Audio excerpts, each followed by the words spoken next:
dictating the wrap-up on the Butcher Benton package. I'm Lieutenant Dick Chasen. This hadn't been a routine case, and to find the answer, I've had to put a lot of little pieces together. It began on the day most cases can be called closed. It was the day before the butcher was to be executed. He was visited by his attorney, Paul Lowe, in the death house. It was at this first meeting the Butcher Benton case took its first switch. Well, that's it, Butcher. The evidence against you was so strong, the governor turned down your appeal. You're a rotten liar, Lowe. You started railroading me from the beginning of the trial. And now you're still trying to throw me curves. Look, I don't blame you for being edgy, but get this straight. I didn't double-cross you. I never worked harder for a client. You mean you never worked harder for a client to get him sentenced? You were a fool, Butcher. If you hadn't tried to double-cross Squeamy Ellis and Joe Marcelli, they wouldn't have turned state's evidence against you. But you had to get greedy. You wanted to keep the whole $600,000 for yourself. Well, the boys got sore, and I don't blame them. It was all your idea. You planned the whole job. You hired us. When you found out I'd staged the money, you decided it was time for me to die. You got those two crumbs to turn state's evidence on me. You stinking rotten mouthpiece. We both know that isn't true, Butcher. Now, look, what's the sense in not giving me the money? It's not going to do you any good.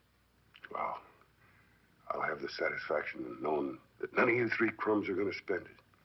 What about Eva? Don't you owe her something? You tell me where the money is, I'll see that she gets your share. I've got a different idea. I'm going to kill you and Squeamy and Joe. Then I'll take care of Eva myself. You thick-headed ape, you're going to die tomorrow. Remember what I said. I'm going to get you, all three of you. Even for you, Butcher, that'd be quite a trick. So long, dead man. Remember what I said. I'm going to kill you, all three of you.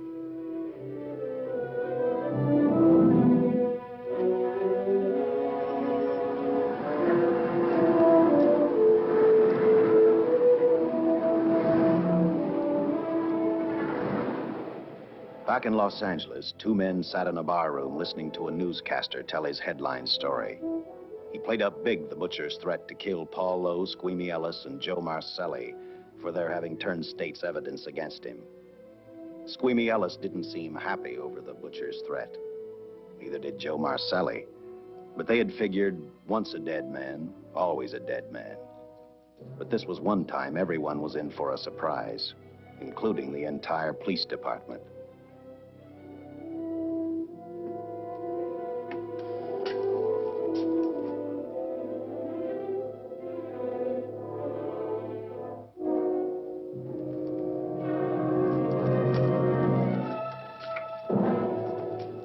Seen the headlines, Captain? Teletype just came in from San Francisco. Butcher's execution is set for 5 o'clock this afternoon. And like the newspapers say, he still refuses to talk about that stolen money. Well, I still have hopes of coming up with something. That's what I dropped by for, Dick. With Butcher's execution, the department's marking it case closed. That means you'll be reassigned. I spent a whole year trying to break this case. As far as I'm concerned, Butcher's death is just the beginning. Of course, I can't prove it, but I think that Paul Lowe was the top man. And even though I have to keep working on it while off duty, I'm going to get Lowe, Squeamy Ellis, and Joe Marcelli. Okay, Lieutenant. Officially, I've taken you off of the case. Unofficially, I wish you luck. Do me a favor. Keep me posted. Will do. Thanks, John. I headed for Eva Martin. She worked in a local burlesque house. I'm a cop, and my job is to ask questions and get answers. So I decided I might as well start again with her.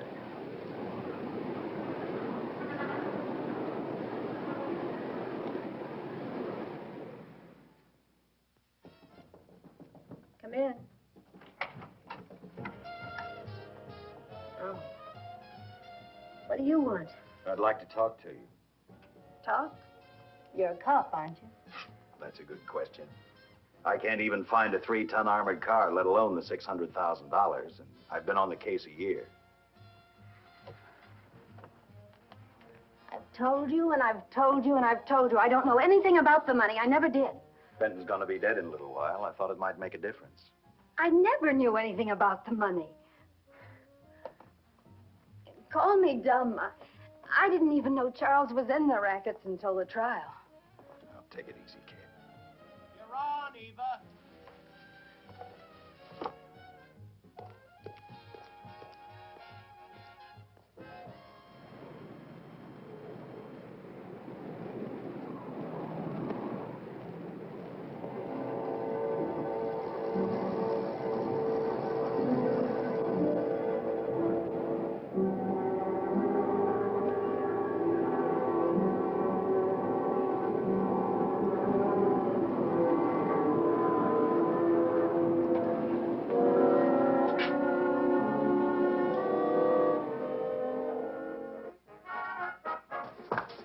Honey, here's your wrap.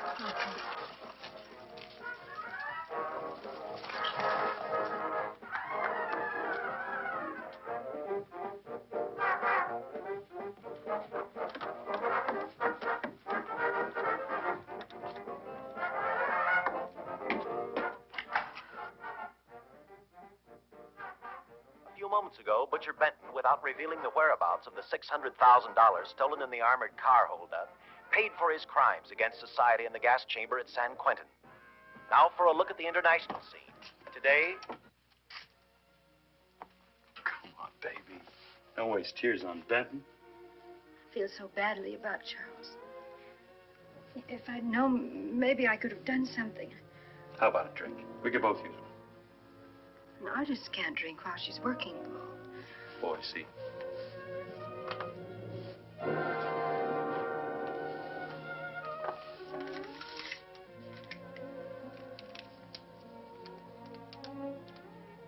What's that? Well, now what's the matter? It's a message from Charles. He told me to open it if he died.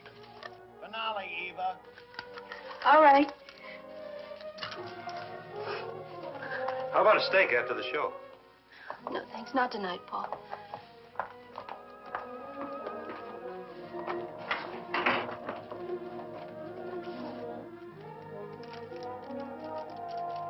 I didn't find out until much later, but Paul Lowe, in opening the letter the butcher had given Eva, found a map outlining a section of the city sewer system. And clearly identified was the spot where the butcher had hidden the stolen payroll. He replaced it with a $50 bill. I guess he figured $50 to gain $600,000 was not a bad day's work.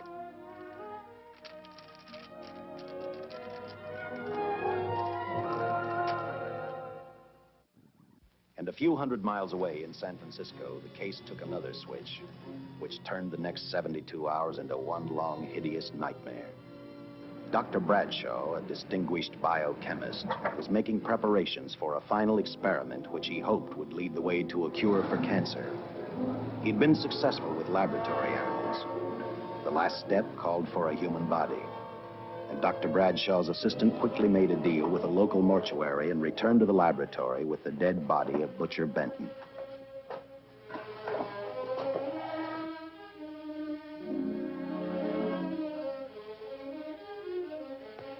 You made good time. Well, I didn't waste any. Any trouble? No, I just handed the money over and moved the body into your station wagon. That was that. Good. Get a syringe.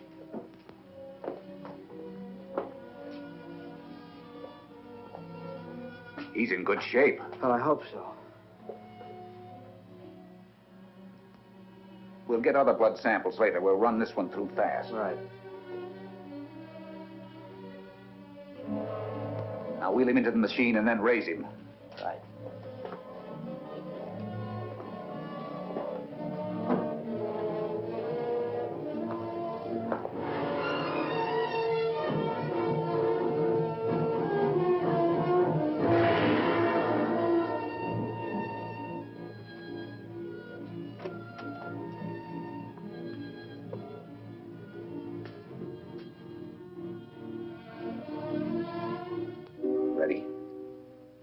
going to give him 287,000 volts? Yes, yes. I'll get the fluoroscope set. We'll check with that before we start dissecting. Turn off the lights.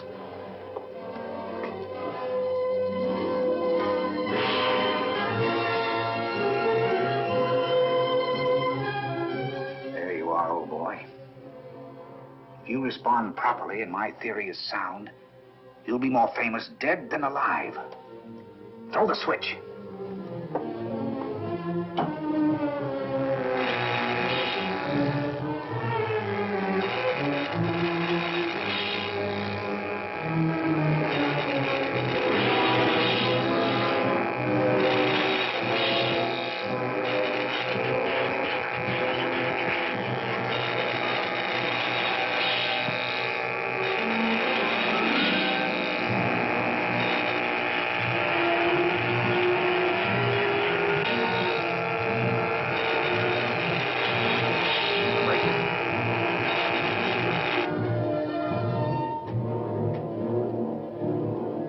Wait, I thought I saw a pulsation of the heart. You're right. Dr. Bradshaw is beginning to breathe. You've brought this man back to life. No. The heart muscle has simply responded to a terrific electrical shock, that's all. Yes, but it does prove that the cells still function.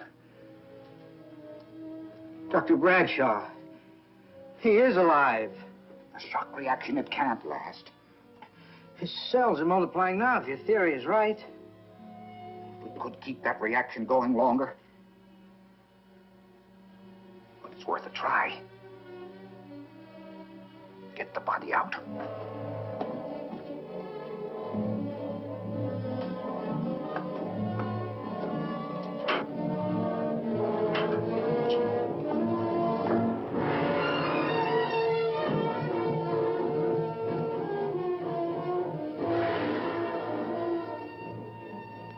Get some adrenaline from the supply room. Some amyl nitrite, too. Hurry, hurry.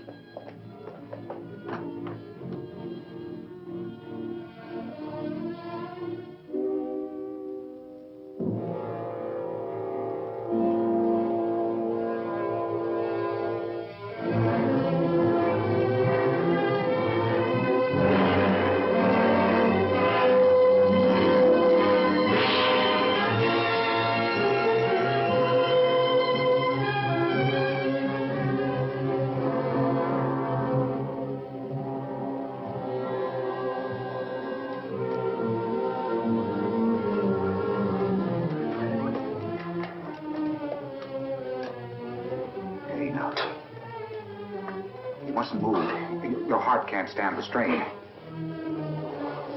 Now, you must lie still. Please, please. Easy now. Easy. Easy. You must lie. Easy. Please.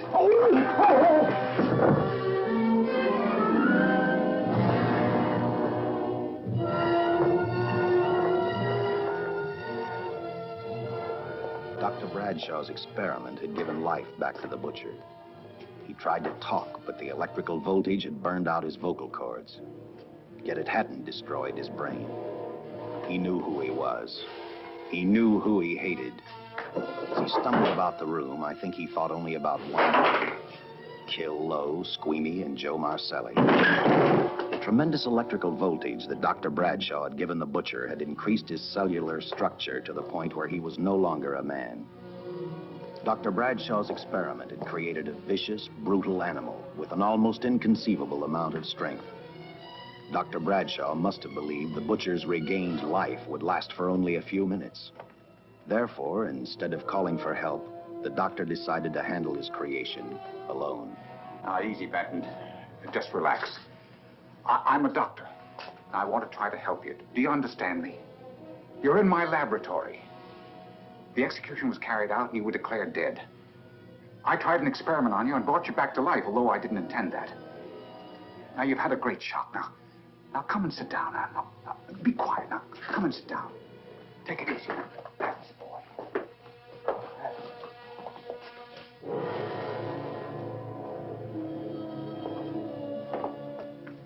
Careful. His reactions are violent. How do you explain this? Each cell must have multiplied 100 times. perhaps thousands. His strength is unbelievable. No, it's too late for the amyl nitrite. I want to get some blood samples, make some tests on him, find out what's happened. Get me a syringe.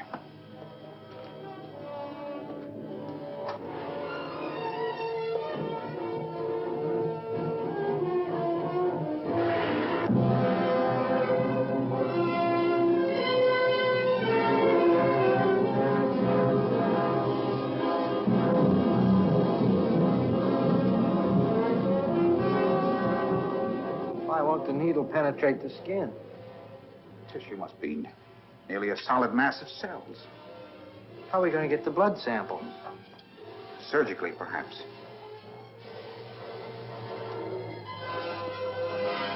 Now, take it easy. You can't leave here now. I'm responsible for your being alive.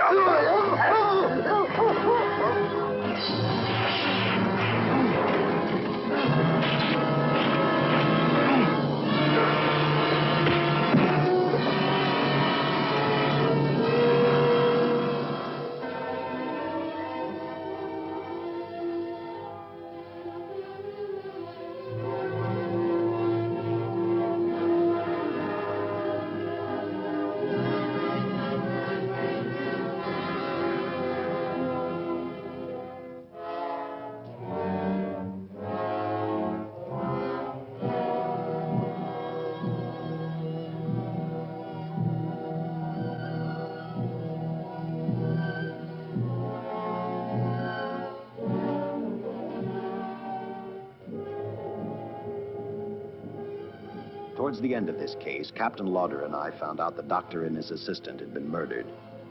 But I'm getting ahead of my story. The butcher didn't know how he had been brought back from the dead, and he didn't care. All he knew, he was alive. Then this monster-made man started thinking about Los Angeles.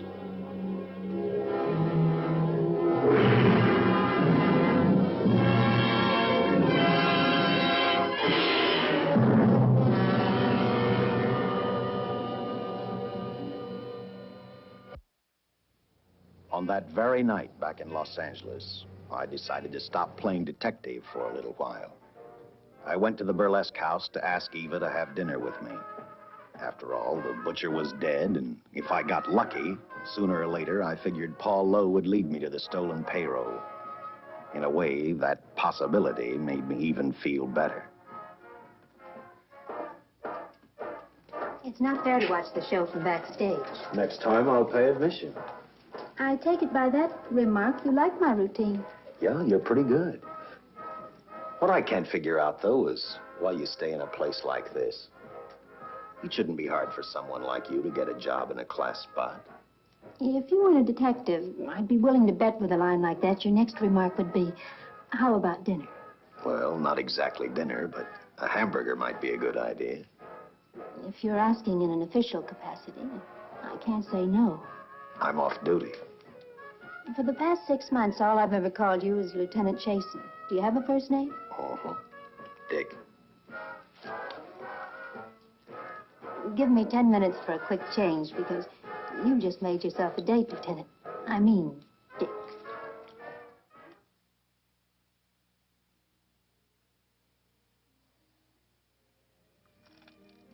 You know something, Dick? I haven't had hamburger in the front seat of an automobile with a guy in a lot of years. Well, from now on, we'll do it more often. Funny. I always figured a policeman wasn't really a human being. I mean, unless he was arresting someone or trying to solve a case, he was unhappy. Shows you how wrong you are. In fact, everyone on the force gets fed up occasionally with the job they do. Maybe we're more human than anyone else. We see so much trouble, we get to hate the work. But as long as the world's filled with people, there'll have to be men who enforce the laws. What made you join the department? Now who's making with the questions? No, honest, I'd like to know. Well, it's really a very short story. When I got out of the Air Corps, I knocked around for a while. Well, I went to work for an oil company. One day, I went back to college on the GI Bill. Just before graduation, I noticed all about the police department exams. Seemed a pretty good thing to do with your life, so I took the exams, passed, then went on from there. If I ask one more question, will you give me a straight answer? Try me. Am I still part of the Charles Benton investigation? I mean, right now. I don't think so. As far as the department's concerned, when Benton was executed, the case was marked closed. But inside of me, that's not good enough. I don't follow you. Well, the $600,000 is still missing. And a fast-talking underworld lawyer like Paul Lowe is walking around a free man. Someday, no matter how long it takes, I'll get him and the money. Until I do, the Benton case for me is not closed. I give you my word, Dick. Charles Benton never told me anything about the money. Oh, I've been sure of that for a long time. But how did you ever get mixed up with anyone like the butcher? This trouble ever started just happened. I had a roommate who used to date Benton all the time. One day she packed and left for Chicago. Benton carried a torch for her, and he used my shoulder to cry on. First thing I knew, we were having dinner together, and a few weeks later, I was labeled by the police as this #1 suspect and Benton's girl. But it was never like that. I made only one mistake. I felt sorry for him. You mean, until he was arrested for the robbery and the killing, you had no idea how he earned a living?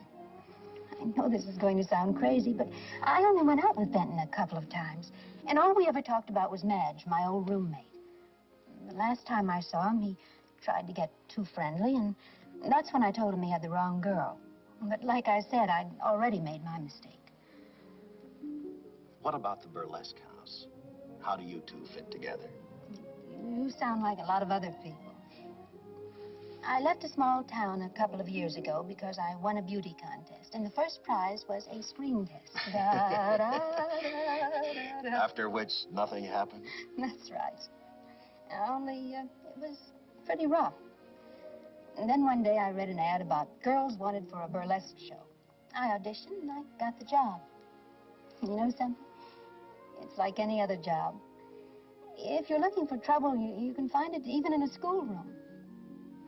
Well, when the screen test didn't work out, though, why didn't you go on home? Well, first you have to have a home to go back to. My folks are dead, so Los Angeles was as good as any place else. I don't know about you, but I do 8 shows a day, and at this hour I'm bushed. I know what you mean. Mind if I drive you home? No. And I'll tell you something else.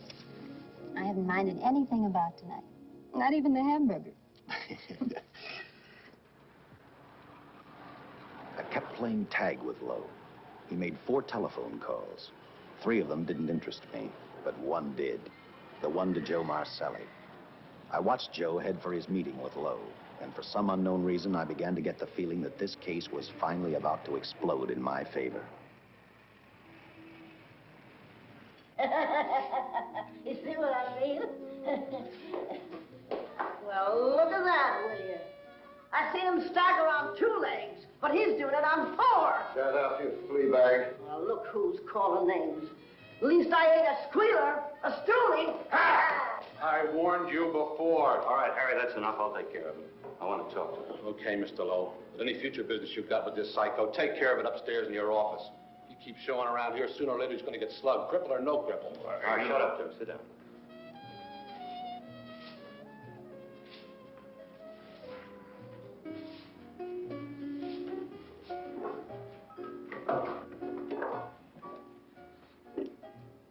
I need a shot. Bad. You'll get one after I've talked to you. You sober enough to understand? Yeah, I run out of dough. No wonder. Look at you. You used to be the best torch man in town. Now, I don't think you could crack a safe if you knew the combination. No jobs. Nobody wants me since I turned stakes on Benton. That's your doing. You taught me. All right, quit crying. I got a job for you. If you can stay off that stuff long enough. You know I can if I got a job. How much? What is it? There's $2 grand in it for you. Where? Right near where he pulled the job. Interested? $2 grand ain't much out of 600,000. There'll be other expenses. Besides, that money's plenty of it. Now, you want it or do I get another boy? I'll do it. How soon do you want me to go to work? Set it up for tomorrow night. Call me before noon. I'm going to the races. 1. And that's all. The job's over.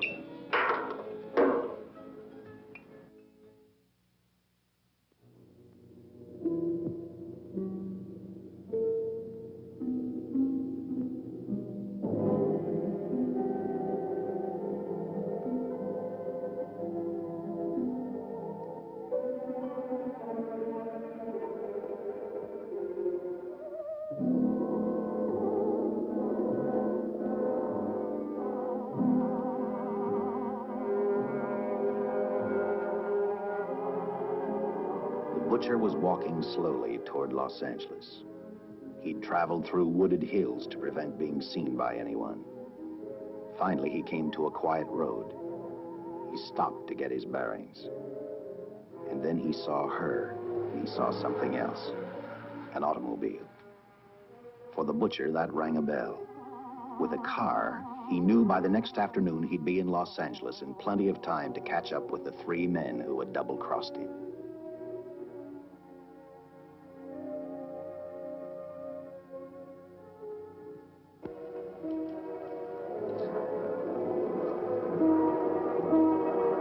Well, see, you're a real gentleman to be helping strangers in distress. I hope you don't mind me using the babe here as bait. Quite a dish, isn't she? But that's what she gets paid for. Bait, that is. Yes, sir. She's a real shaker artist of my outfit. Carnival man myself. Just call me Connie. Yeah. Well, friend, we're in a little bit of difficulty here. Got a flat tire, brand new car, no tools in the back. Why, some of these dealers make my carnival grifters look like babes in the woods.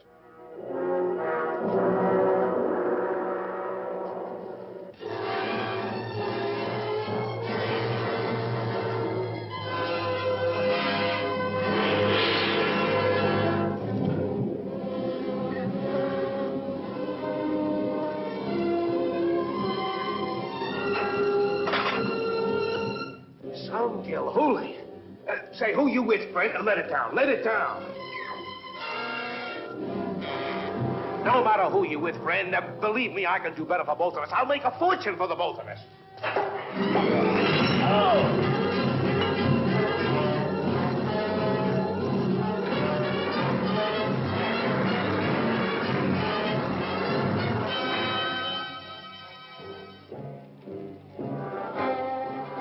An hour later, the San Francisco Police Department sent out an APB. Squads were sent to various parts of the countryside.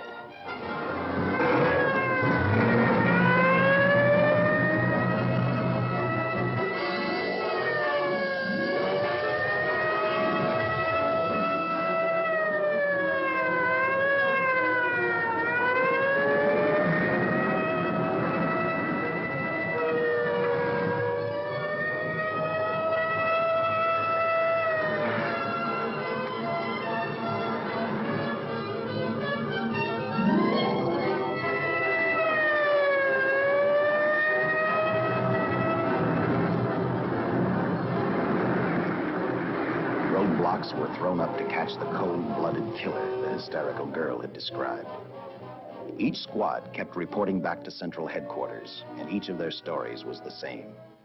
So far, none of them had spotted the car the killer was driving. Orders were given to shoot to kill, because from the girls' further accounts, they realized they were dealing with a maniac.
trust that this information will answer all of your questions.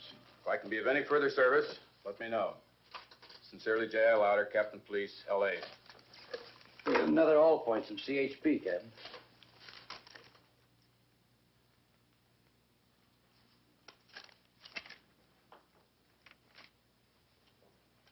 These reports sound like they come from a bunch of loonies. You sure do. There it is. Sergeant. Yeah. I want Lieutenant Chasen to look these over as soon as he comes in. All right, Captain. The next morning, I read the stories of the brutal murder of the 2 police officers. I also read the witness's statement about the bullets having no effect upon the killer. I felt sorry for the witness, and I thought about how easily a person's mind can become confused when suddenly they receive a brutal shock. I didn't believe a man existed who could not be stopped by a slug from a .45. Good morning, Captain. You and the rest of the force are going on 24-hour duty. Seen the headlines? You mean this guy that's running amok up north? Yeah, the latest report, he's killed 2 police officers. Made a getaway in a green coupe heading south. I've got a hunch this killer's gonna be our baby. He could be in town right now. Yeah. You better get started, Lieutenant. Okay. Any new leads on that hold-up money? I think the girl can probably be counted out. If any of the others are wise, they're keeping mighty quiet. Well, let it ride for now. The whole force is gonna be on the spot until we catch this killer. Newspapers will have a field day.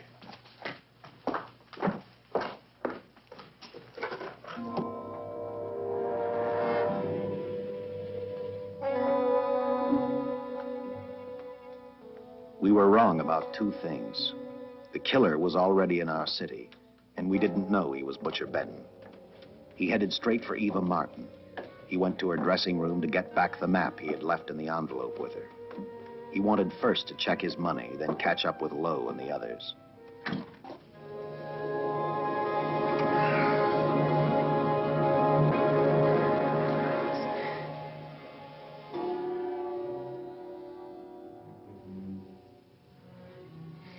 Can't be.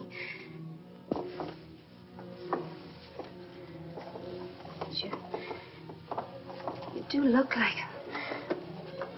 only different somehow.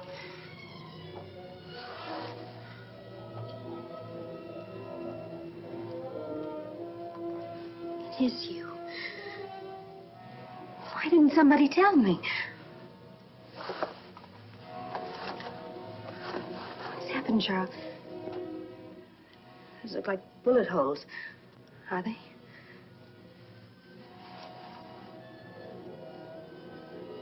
There isn't even a mark.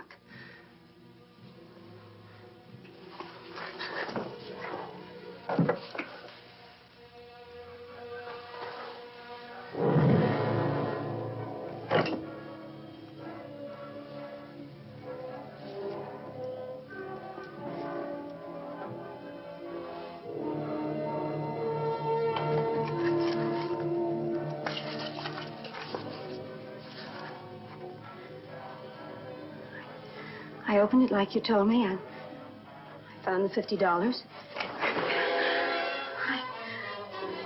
I didn't know why you left him. Oh, Paul didn't know why he was here.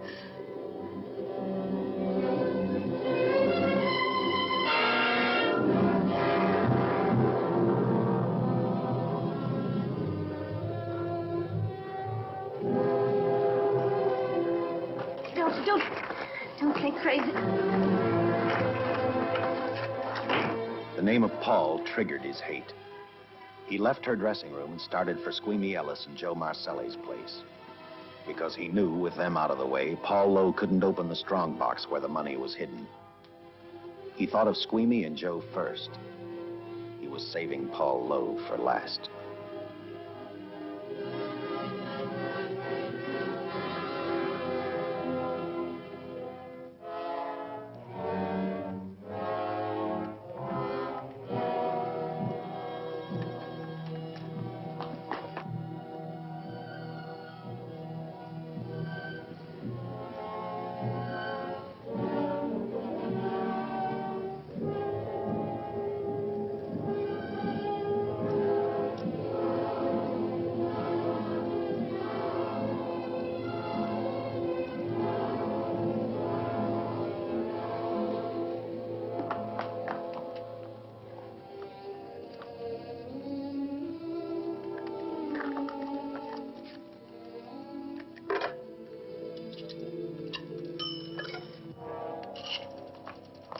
Eva, can I borrow your eyebrow pencil?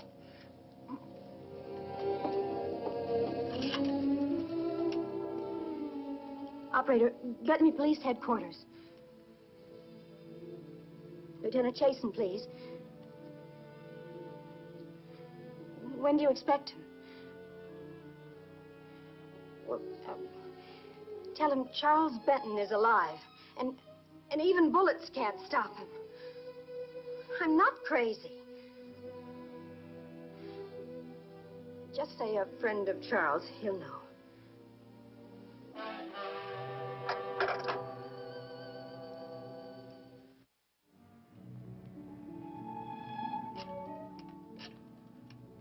After leaving a message for me, Eva telephoned Squeamy Ellis. She tried to tell him the butcher was alive and on his way over to kill him. Squeamy didn't believe her, and in a way you couldn't blame him. Who in their right mind would believe a man had returned from the dead? What Squeamy actually believed was that the butcher, before his execution, had hired a killer to carry out his threat.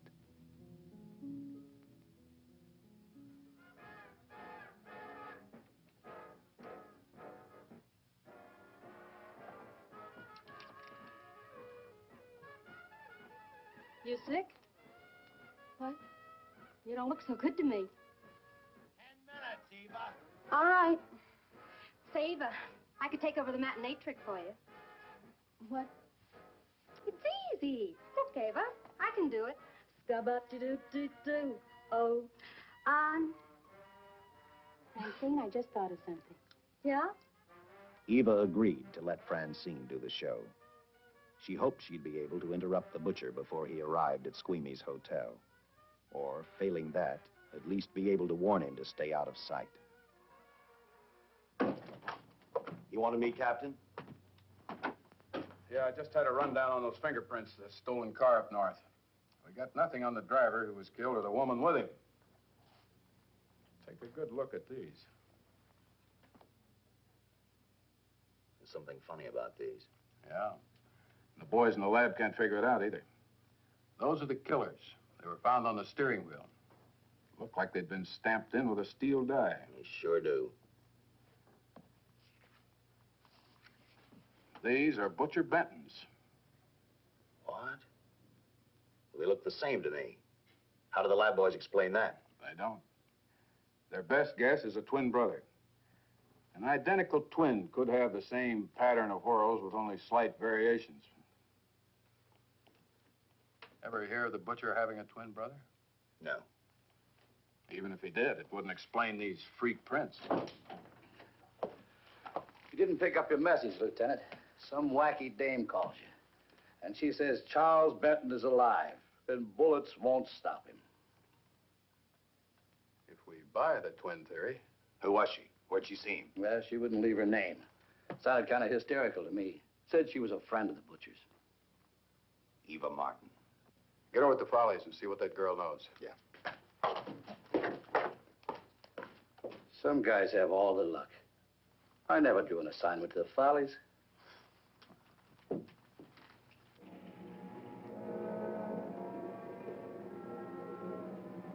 Meanwhile, the butcher headed for Squeamy's hotel. He didn't seem to be in any particular hurry. Actually, he seemed like any normal person, on his way to work or on his way home.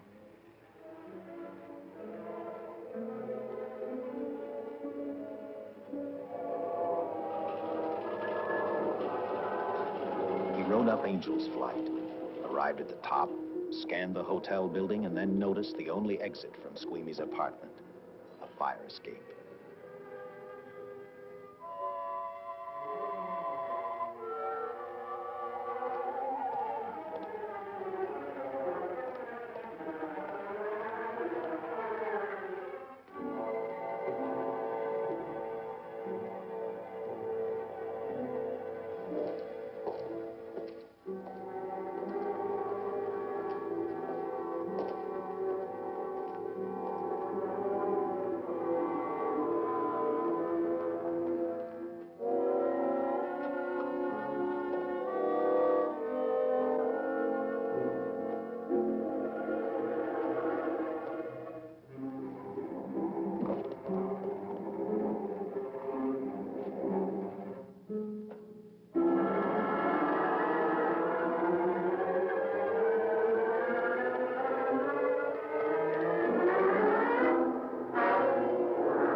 butcher was figuring his next step.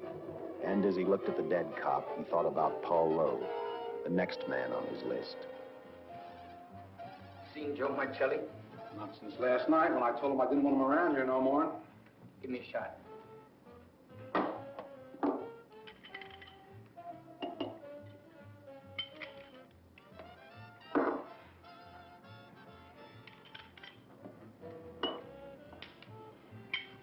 Look, I need help. Just found out that Benton's hired a killer to get me. He's after Joe, too. Well, then drink up and get out. I don't want no trouble around my place. You're a real pal. Drink up and get out, I said.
Operator, get me the police.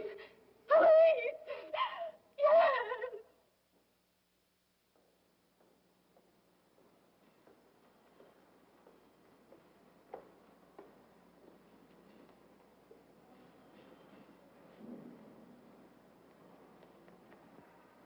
What's happened? A guy named Squeamy got thrown from the 5th floor. He's dead on a mackerel. Customer of mine. You mean Squeamy Ellis? Yeah, that's it. Just Squeamy. No one else was killed. Ain't one enough?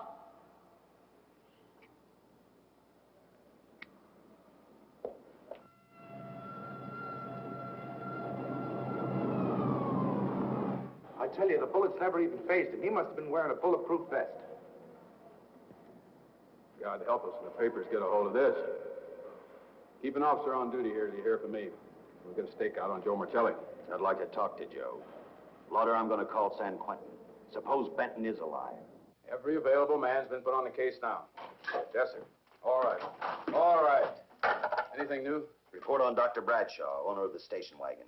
The San Francisco police located his laboratory in the basement of an electrical power receiving station. Bradshaw, what's he know? He's dead. And another man, too, his assistant. The lab is a shambles. But now we're getting some action from San Francisco. Benton's body never arrived at the mortuary where it was supposed to go. An attendant there finally broke down, admitted he picked up some quick cash by handing the body over to a man he was unable to identify. The man was driving a station wagon. Blasted, man, the chief's on my neck, and the commissioners are on his, and the mayor's on theirs. Now, am I supposed to tell them that our killer is a dead man? They found a notebook in Bradshaw's lab. It ties his experiments in with a Professor Dwiggins at Caltech. I hope to hear from Dwiggins soon. Captain, report from the valley on a hysterical woman. Reports the presence of the killer. There's the location. Let's go.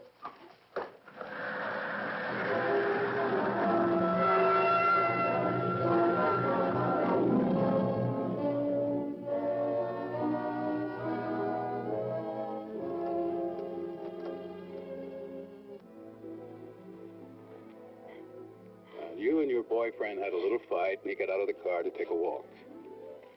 You noticed as he walked down toward the sump area in the direction where you'd seen those lights a short while before. What happened then, miss? Please try to tell us.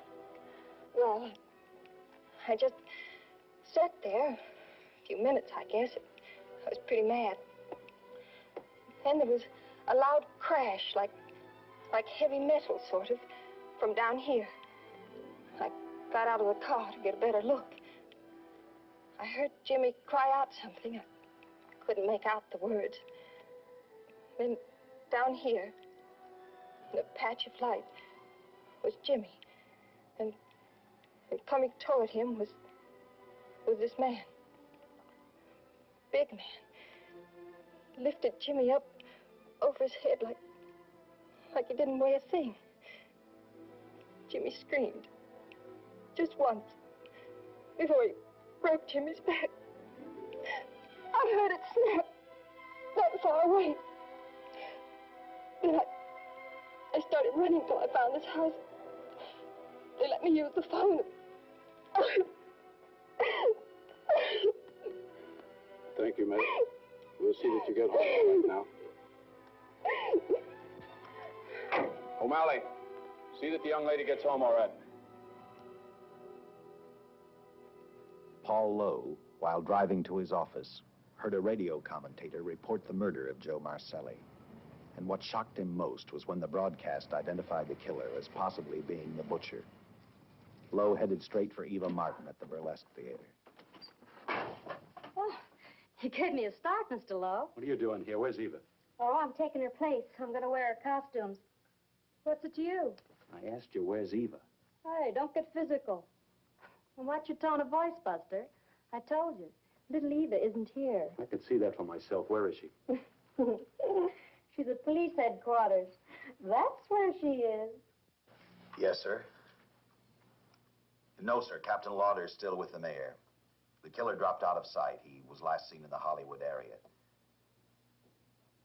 Yes, sir. We know he's dangerous. Every angle's being covered. Yes, sir. I'll tell him.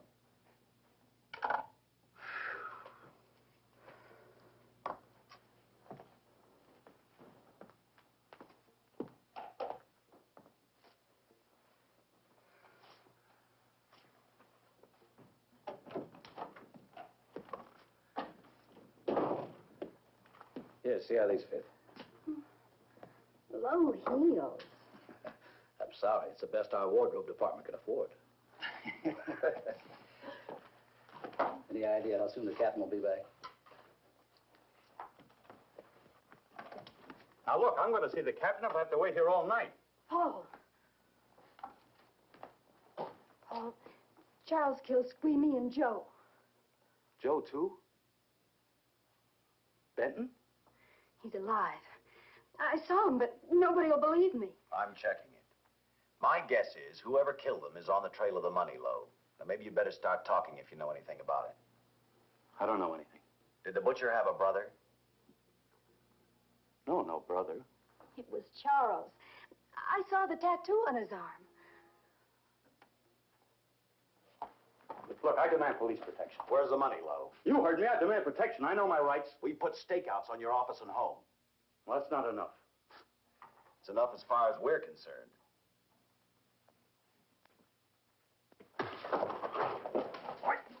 Now you gonna book me, Sergeant? Then throw away the key.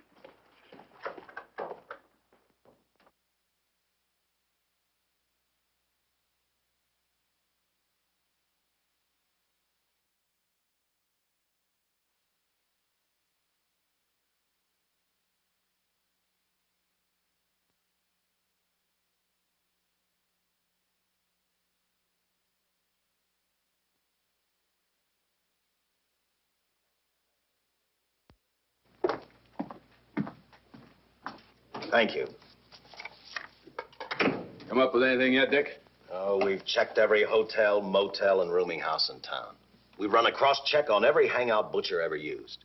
Net results, blank. This is incredible. We not only discover a dead man turned killer, but it's beginning to look like he plays ghost, too. He's somewhere in this city, and if we have to take it apart brick by brick, we've got to get him. I may be way off, but I think Paul Lowe could tell us a lot. Maybe. But it's a cinch he's not going to. Well, suppose he had no alternative. You better grab some coffee. Your mind's beginning to play tricks on you. No, now, wait a minute. When Lowe came to us for police protection, it was because he was scared stiff the Butcher would add him to the list of Squeamy Ellis and Joe Marcelli. Go on. It figures, too.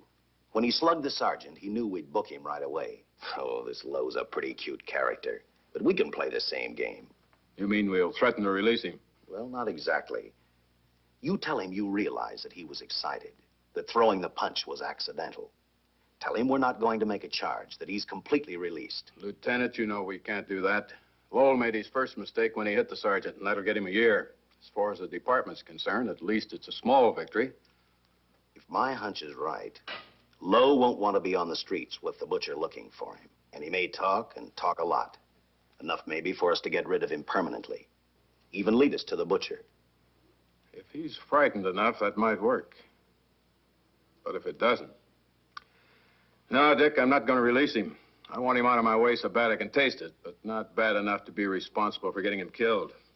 The good thing about that, Captain, is the fact we know it, but Lowe doesn't. Let's give it a try. All right, Lowe. Come on out. I think you'll find everything in there.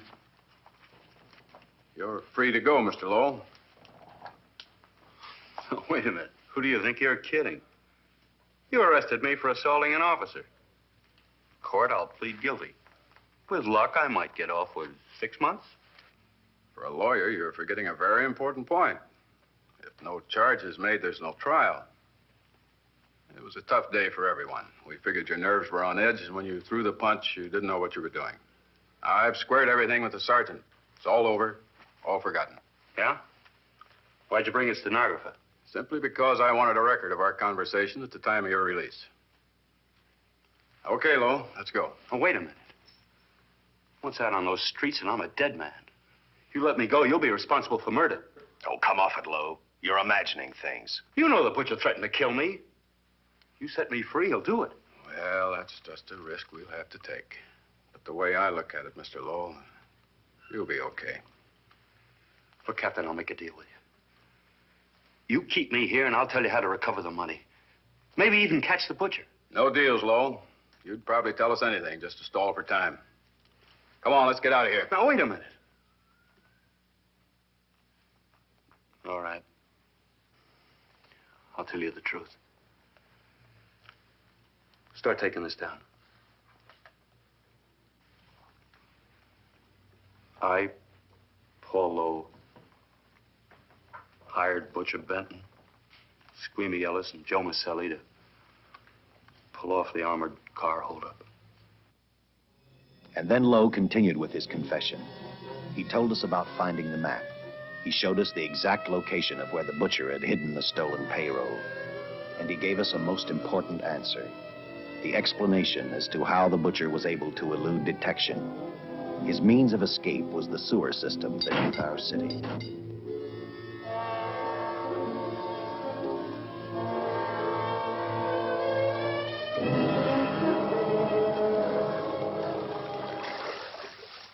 The The department went to work fast.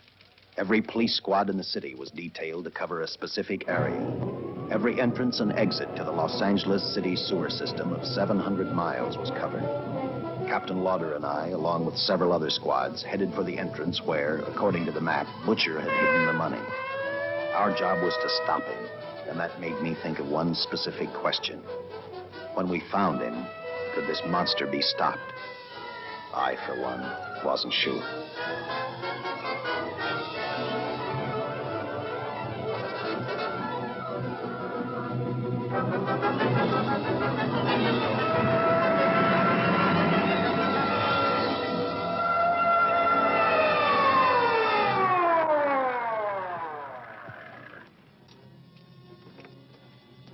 Everything all set, Lieutenant? City engineers mapped out each possible exit. A squad of officers are spotted at every point. If the Butcher can be caught, now's the time. Well, after I talked to Caltech, I called on the fire department for a little help. The professors thought a flamethrower might stop him. Flamethrower? I suppose their boys have had a chance to join our squads by now. See, we have one with us here. Have you thought about what'll happen if this doesn't work? No. I've been praying too hard that it will work.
This is where we split up.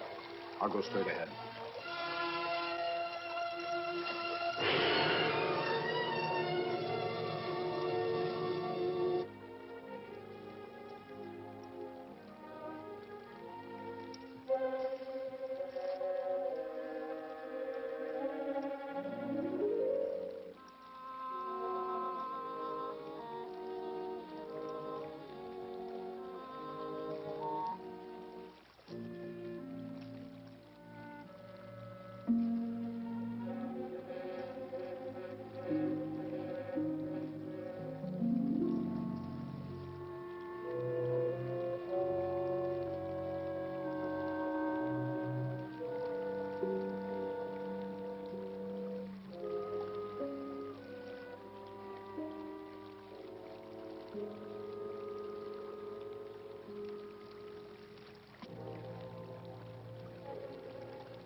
If this map's right, we're off our course. You'll have to backtrack.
Let him have it.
And the tremendous shock of electricity that brought the butcher back to life destroyed him. The $600,000 stolen in the armored truck robbery has been recovered. Case closed.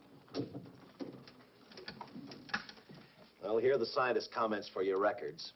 I had to fill in a few spots with my own guesses, but I guess that's about the size of it. Did you get any sleep? Oh, some. Not much. How's the girl today? Well, I called the hospital about an hour ago. She'd gone. Gone? Where? She told him she was a working girl and that she'd been away from the job too long already. Quite a girl. Yeah. Say, how about that time off I've got coming? 48 hours, beginning right now. Just some resting.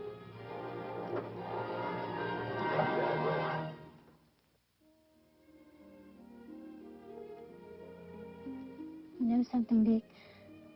The past 72 hours seem like a bad dream.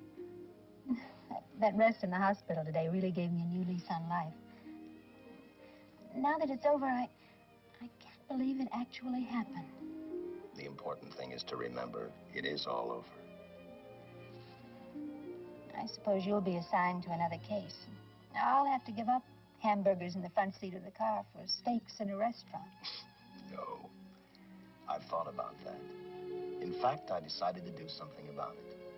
I started by talking the captain into a short holiday. And just about an hour ago, I got you fired. What? What did you do that for? I figured that being my wife would take up all of your time. Even if I wanted to say no, I couldn't. You're not supposed to say no to a detective. I figured that, too.